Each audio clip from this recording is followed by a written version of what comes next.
Salam sejahtera, selamat beraktivitas. Biarlah kiranya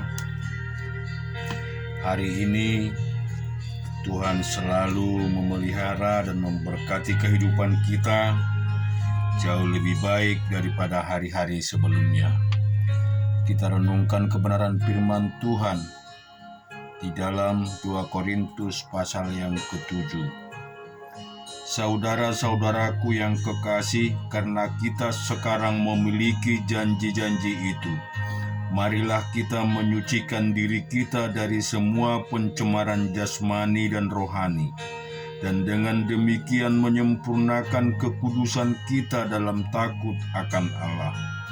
Berilah tempat bagi kami di dalam hati kamu. Kami tidak pernah berbuat salah terhadap seorang pun, tidak seorang pun yang kami rugikan, dan tidak dari seorang pun kami cari untung. Aku berkata demikian bukan untuk menjatuhkan hukuman atas kamu, sebab tadi telah aku katakan bahwa kamu telah beroleh tempat di dalam hati kami, sehingga kita sehidup semati. Aku sangat berterus terang terhadap kamu, tetapi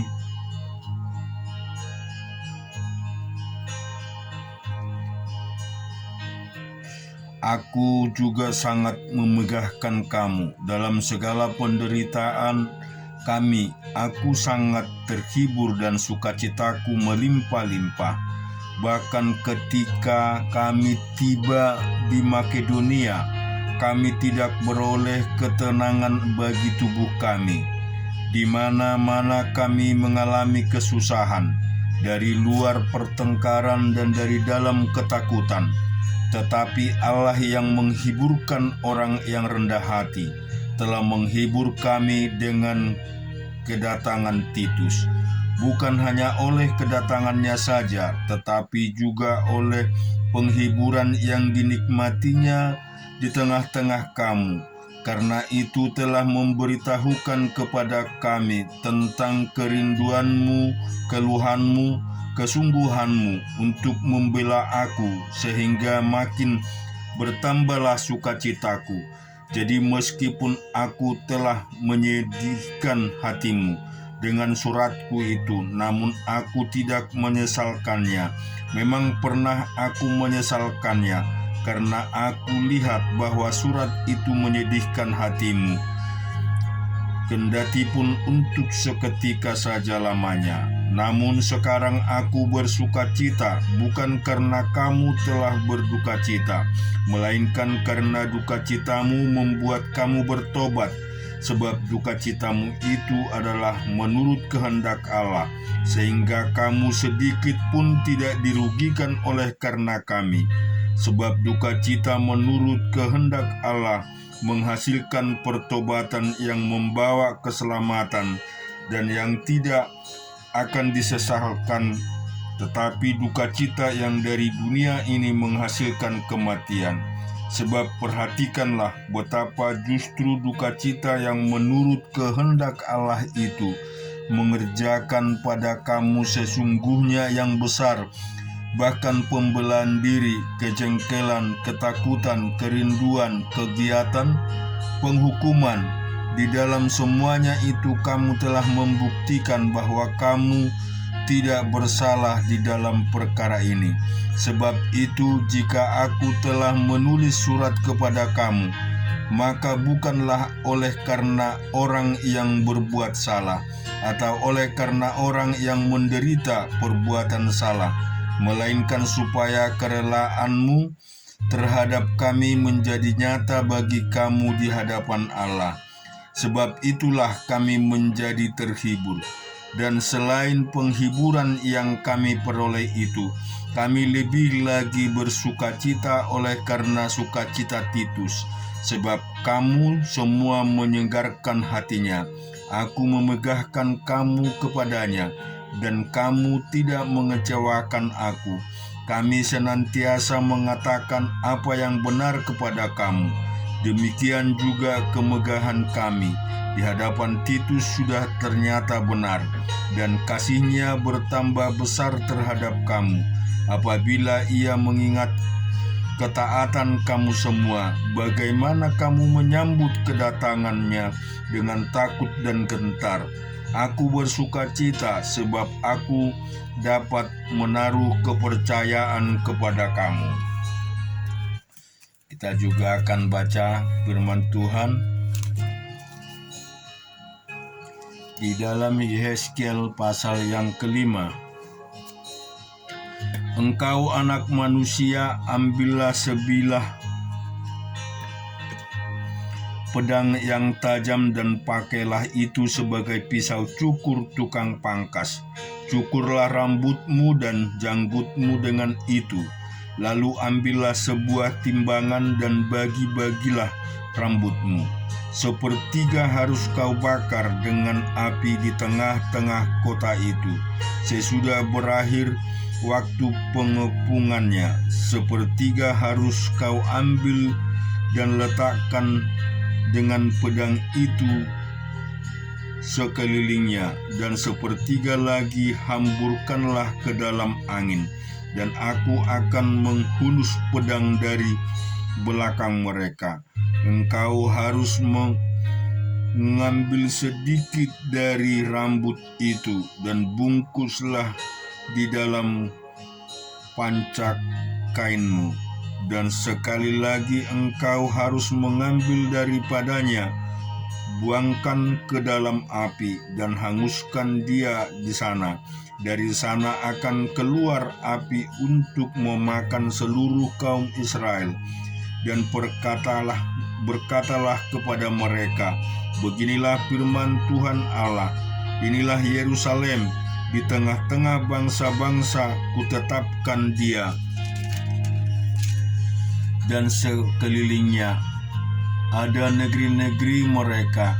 Ia sudah memberontak terhadap peraturan-peraturanku lebih jahat daripada bangsa-bangsa, dan terhadap ketetapan-ketetapanku lebih jahat dari negeri-negeri yang di sekitarnya, karena mereka menolak peraturan-peraturanku dan kelakuan mereka tidak selaras dengan ketetapan-ketetapanku.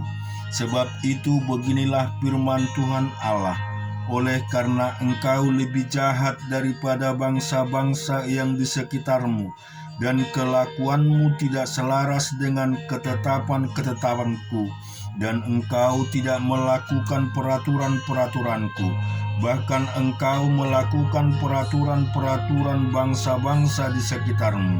Sebab itu beginilah firman Tuhan Allah, lihat aku sendiri akan menjadi lawanmu, dan aku akan menjatuhkan hukuman kepadamu di hadapan bangsa-bangsa. Oleh karena segala perbuatanmu yang keji akan kuperbuat terhadapmu yang belum pernah kuperbuat, dan yang tidak pernah lagi akan kuperbuat. Sebab itu di tengah-tengahmu ayah-ayah akan memakan anak-anaknya, dan anak-anak memakan ayahnya.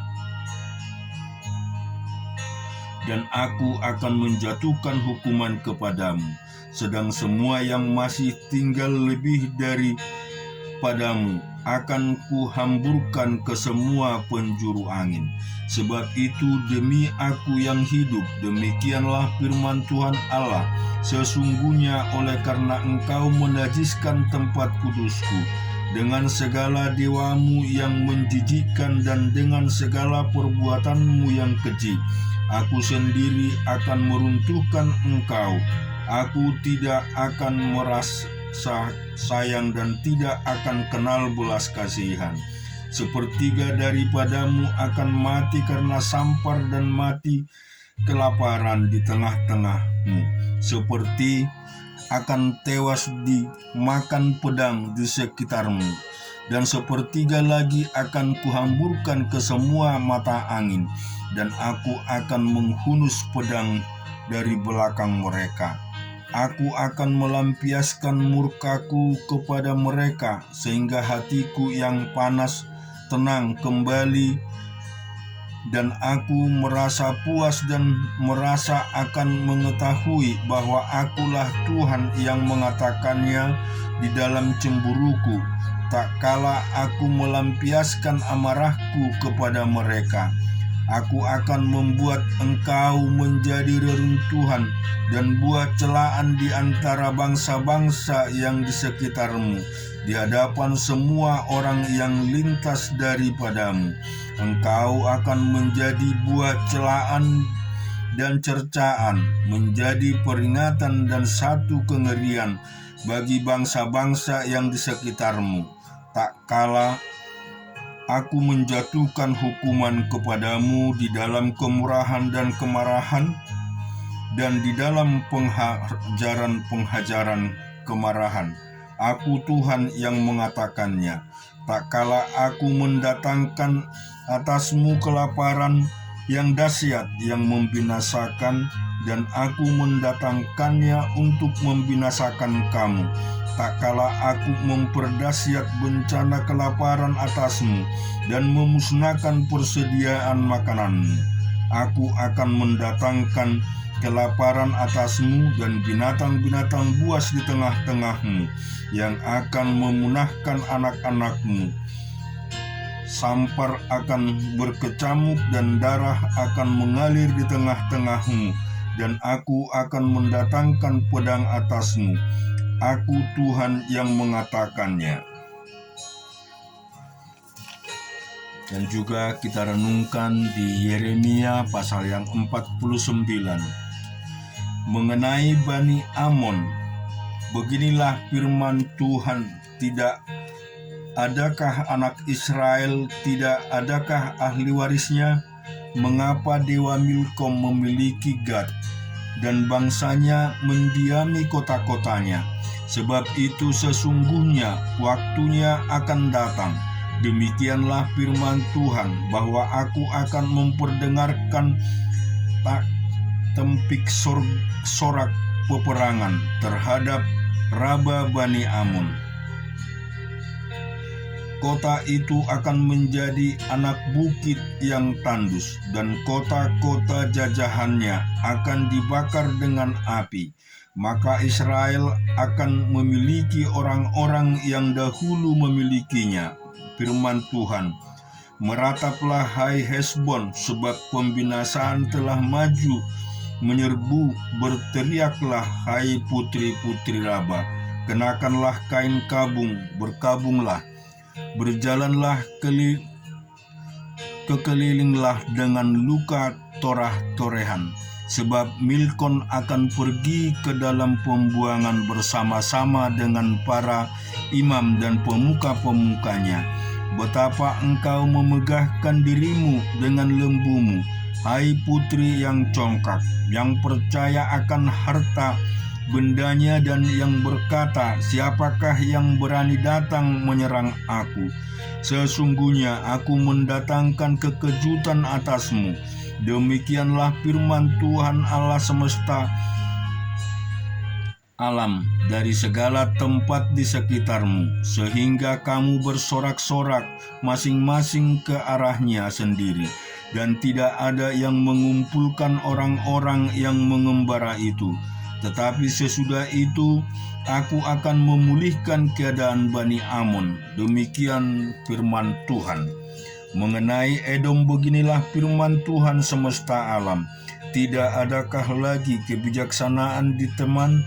Sudah hilangkah pertimbangan dari orang-orang yang berakal budi?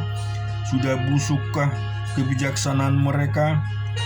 Larilah cepat, bersembunyilah dan dalam liang-liang, hai penduduk Dedan, sebab malapetaka akan kudatangkan atas Esau pada waktu aku menghukum dia. Jika pemetik buah anggur datang kepadamu, mereka tidak akan meninggalkan sisa-sisa pemetikannya. Jika malam-malam pencuri datang kepadamu, mereka akan merusakkan sepuas-puasnya. Tetapi aku ini telah menelanjangi Esau, telah menyingkapkan tempat-tempat persembunyiannya, sehingga ia tidak dapat menyembunyikan diri lagi. Keturunannya telah binasa, dan saudara-saudaranya dan bangsa-bangsa tetangganya tidak ada lagi. Tinggallah anak-anak yatimmu, aku akan menghidupi mereka. Biarlah janda-jandamu menaruh kepercayaan padamu. Sebab beginilah firman Tuhan, sedangkan orang-orang yang tidak layaknya meminum isi piala itu telah terpaksa meminumnya, masakan engkau ini akan bebas dari hukuman. Engkau tidak akan bebas dari hukuman, tetapi mesti meminumnya.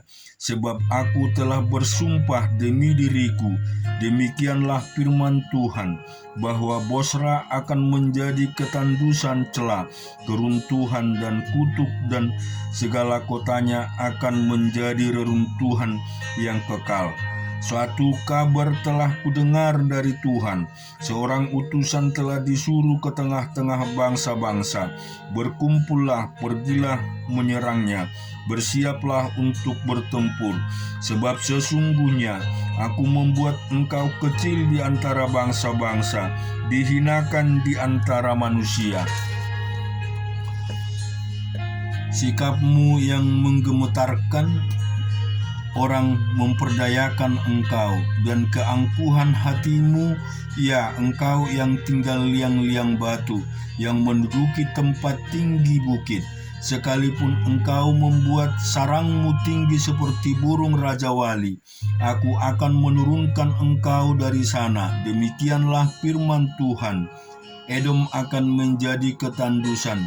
Setiap orang yang melewati akan merasa ngeri dan bersulit karena segala pukulan yang dideritanya, seperti pada waktu ditunggang balikannya Sodom dan Gomora dan kota-kota tetangganya. Firman Tuhan, maka seorang pun tidak akan diam lagi di sana, seolah manusia pun tidak akan tinggal lagi di dalamnya. Sesungguhnya seperti singa yang bangkit keluar dari hutan belukar sungai Yordan, mendatangi padang rumput tempat kawanan domba, demikian aku akan membuat mereka lari dengan tiba-tiba dari negeri itu, dan mengangkat di dalamnya dia yang kupilih. Sebab siapakah yang seperti aku? Siapakah yang berani mendakwa aku? Siapakah gerangan gembala yang tahan menghadapi aku? Sebab itu dengarlah putusan yang telah diambil Tuhan terhadap Edom, dan rancangan-rancangan yang telah dibuatnya terhadap penduduk Teman, bahwa sesungguhnya yang paling lemah pun di antara kawanan domba akan diseret, bahwa sesungguhnya padang rumput mereka sendiri akan merasa ngeri terhadap mereka. Bumi akan goncang karena bunyi jatuhnya mereka. Teriakan mereka akan terdengar bunyinya di laut Teberau. Sesungguhnya ia naik terbang seperti burung raja wali melayang, dan mengembangkan sayapnya ke atas Bosra. Hati para pahlawan Edom pada waktu itu akan seperti hati perempuan yang sakit beranak. Mengenai Damsyik, Hamat dan Arpad telah menjadi malu, sebab mereka mendengar kabar buruk. Hati mereka gemetar karena kecemasan, tidak dapat menjadi tenang. Damsyik telah menjadi lemah semangat, berpaling untuk lari, kegemparan telah mencekam dia. Kesesakan dan sakit beranak telah menggenggam dia, seperti seorang perempuan yang sedang melahirkan. Sungguh kota yang terpuji itu sudah ditinggalkan, kota kegirangan itu. Sebab itu teruna-terunanya akan rebah di tanah-tanah lapangnya, dan semua prajuritnya akan menjadi bungkam pada waktu itu. Demikianlah firman Tuhan semesta alam. Aku akan menyalakan api di tembok Damsyik, yang menghanguskan Puri Ben-Hadad. mengenai Kedar dan mengenai kerajaan-kerajaan Hasor yang dipukul kalah oleh Nebukadnezar, Raja Babel. Beginilah firman Tuhan, bersiaplah, majulah melawan Kedar. Binasakanlah orang-orang di sebelah timur. Hendaklah kemah-kemah mereka dan kawanan domba mereka dirampas sampai bersih, tenda-tenda mereka dan segala perabot mereka. Hendaklah unta-unta mereka habis dibawa serta, dan hendaklah berteriak-teriak kepada mereka kegetaran dari segala jurusan. Larilah, mengungsilah cepat-cepat, bersembunyilah dalam liang-liang, hai penduduk Hasor. Demikianlah firman Tuhan, sebab Nebukadnezar Raja Babel telah mengambil putusan terhadap kamu dan telah membuat rancangan terhadap kamu. Bersiaplah maju melawan bangsa yang hidup santosa, yang diam dengan aman tentram. Demikianlah firman Tuhan. Dan yang tidak punya pintu gerbang atau palang, dan yang tidak tersendiri. Unta-unta mereka akan menjadi jarahan, dan ternak mereka akan banyak. Itu menjadi rampasan. Aku akan menyerahkan ke segala mata angin mereka yang berpotong topi rambutnya berkeliling, dan dari segala penjuru aku akan mendatangkan bencana atas mereka. Demikianlah firman Tuhan. Hasor akan menjadi tempat persembunyian bagi serigala, menjadi tempat tandus sampai selama-lamanya. Seorang pun tidak akan diam lagi di sana, dan seorang pun manusia pun tidak akan tinggal lagi di dalamnya. Firman Tuhan yang datang kepada Nabi Yeremia mengenai Elam pada permulaan pemerintahan Zedekia, Raja Yehuda. Beginilah firman Tuhan semesta alam. Sesungguhnya aku mematahkan busur Elam, yakni inti kekuatannya. Aku akan mendatangkan atas Elam keempat angin dari keempat penjuru langit, dan akan menyerahkan mereka ke segala mata angin ini, sehingga tidak ada bangsa yang tidak kedatangan orang-orang yang berserakan dari Elam. Aku akan membuat Elam terkejut di depan para musuhnya dan di depan orang-orang yang berusaha mencabut nyawanya. Aku akan mendatangkan atasnya malapetaka, yakni murkaku yang menyala-nyala. Demikianlah firman Tuhan, aku akan menyuruh pedang mengejar mereka, sampai mereka kubinasakan. Aku akan menaruh tahtaku di Elam, dan aku akan membinasakan dari sana raja dan pemuka-pemuka. Demikianlah firman Tuhan. Tetapi di kemudian hari aku akan memulihkan keadaan Elam. Demikianlah firman Tuhan. Dan juga kita renungkan firman-Nya di dalam 2 Samuel pasal yang ke-15. Sesudah itu Absalom menyediakan baginya sebuah kereta serta kuda dan 50 orang yang berlari di depannya. Maka setiap pagi berdirilah Absalom di tepi jalan yang menuju pintu gerbang.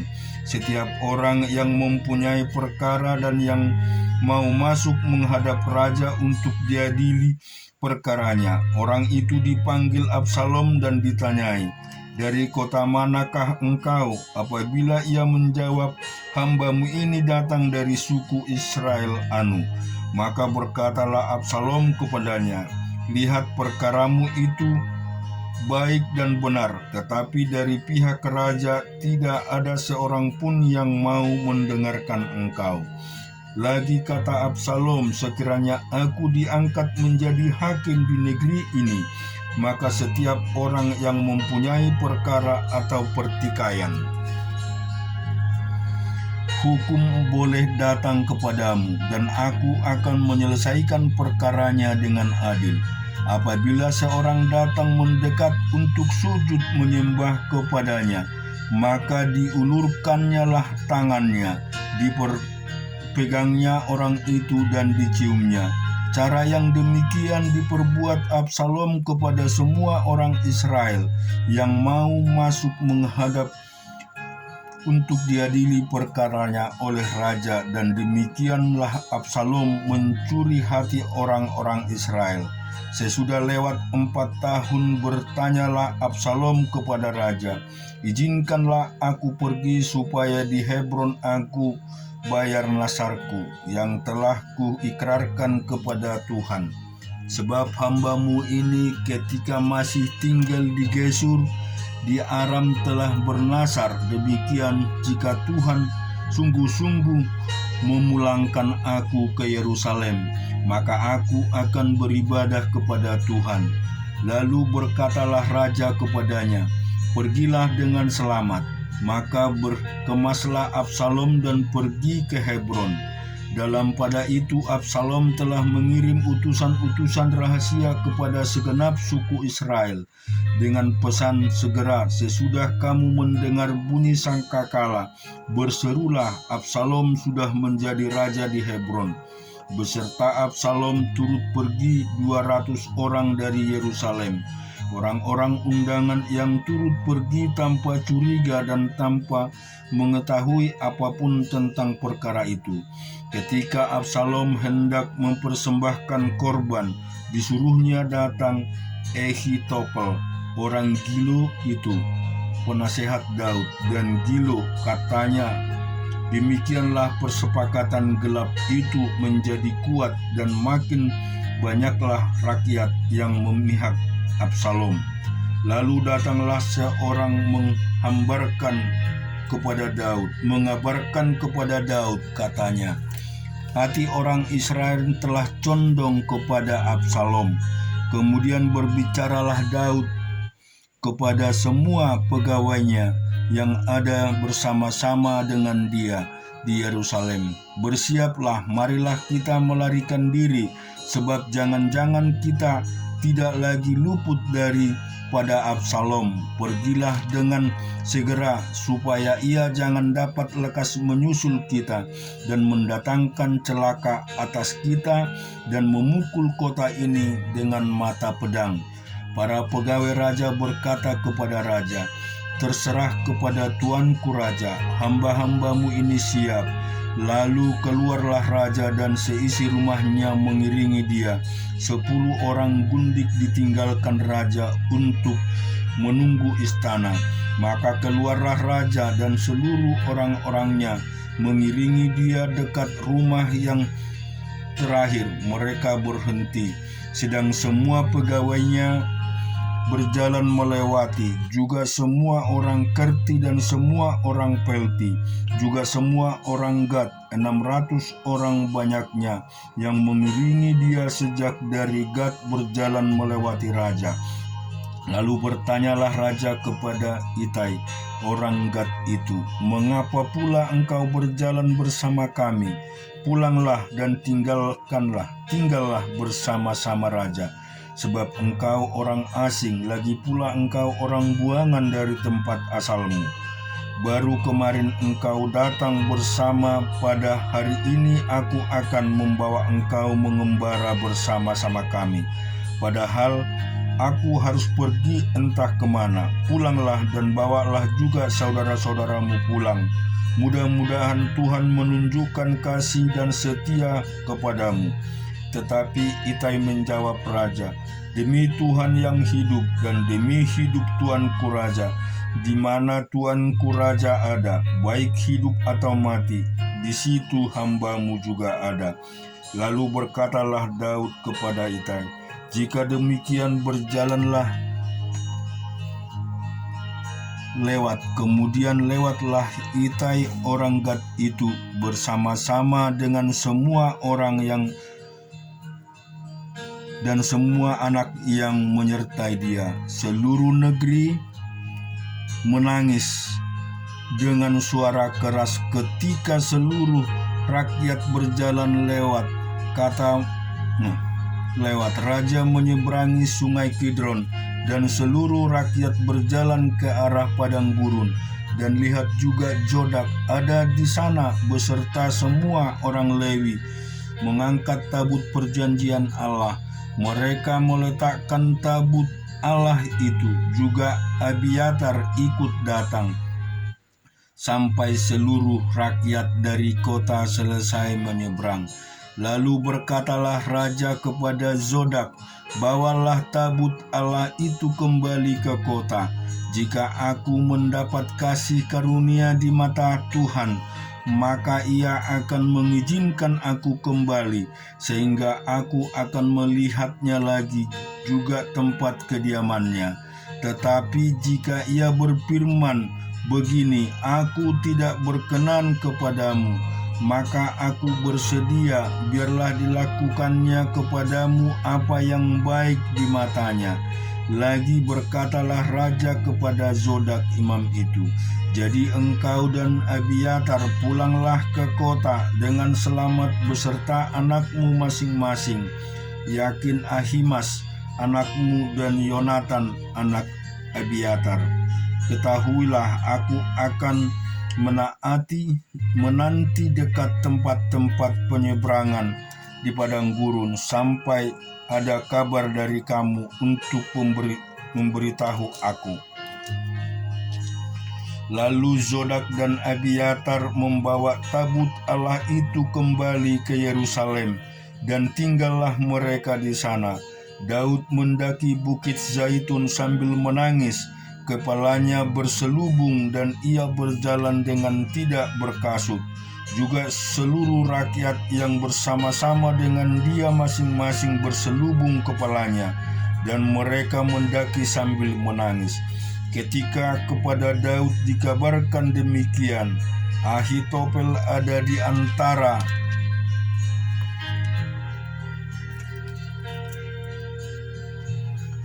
orang-orang yang bersepakat dengan Absalom.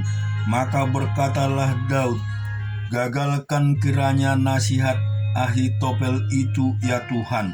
Ketika Daud sampai ke puncak, ke tempat orang sujud menyembah kepada Allah, maka datanglah Husai orang Arki, mendapatkan dia dengan jubah yang terkoyak dan dengan tanah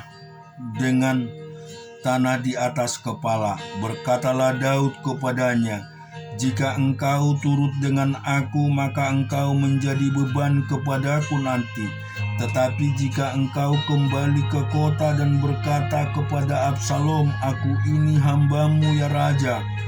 Sejak dahulu aku hamba ayahmu, tetapi sekarang aku menjadi hambamu.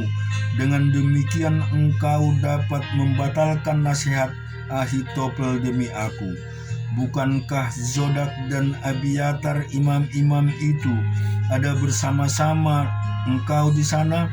Jadi segala yang kau dengar dari dalam istana raja haruslah kau beritahukan kepada Zodak dan Abiatar imam-imam itu. Ingatlah, di sana bersama-sama dengan mereka ada kedua anak mereka, Ahimas anak Zodak dan Yonatan anak Abiatar.